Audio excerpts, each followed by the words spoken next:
שווים בצבע. אני יודעת. הלו, תודה על ההמתנה. שלום לך, תגידי בבקשה מותק. אני גרה במושב דובב, קרוב למירון. כן? ואנחנו מעוניינים לעשות כבוסה מהמושב לטיול. טיול בטבע. לאיזה טיול? אני לא יודעת, יש לך מה להציע לי איזה משהו? אני יכולה להפנות אותך למרכז הדרכה. את מכירה את המושב שלנו, זה מושב של פרסים.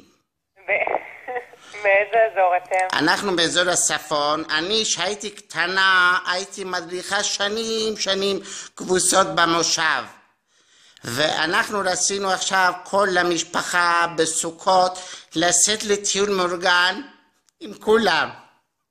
אז בואי אני אתן לך... למה את צוחקת מותק? לא, אני לא צוחקת. זה משהו מצחיק. אני יודעת, יש לי קצת מבטא של פרסי. לא, חס וחלילה, גברת. זה מותר, תוסי. לא, הכל בסדר. את יכולה לשחוק, זה בסדר. אני אתן לך טלפון. כן, אבל יש דברים מעניינים שם? תראי, מה ש... אביב, פריחות, ציפורים. אני אוהבת לראות את הנחליאלי, מתי הוא בא?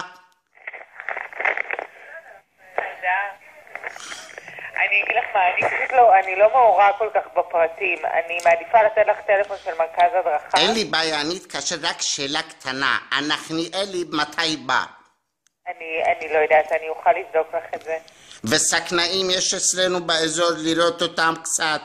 אז תראי, הכי טוב זה שתפני למספר שאני אתן לך. בבקשה תני לי, אני אתקשר להם, בטח, איזו שאלה?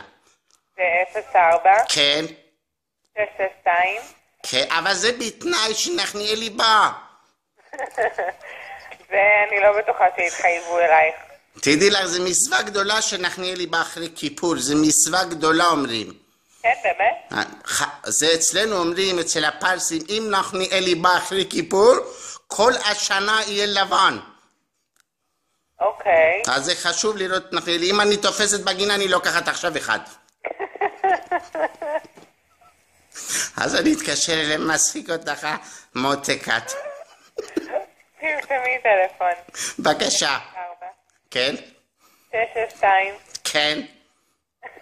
מצחיק אותך, את תשחקי עוד.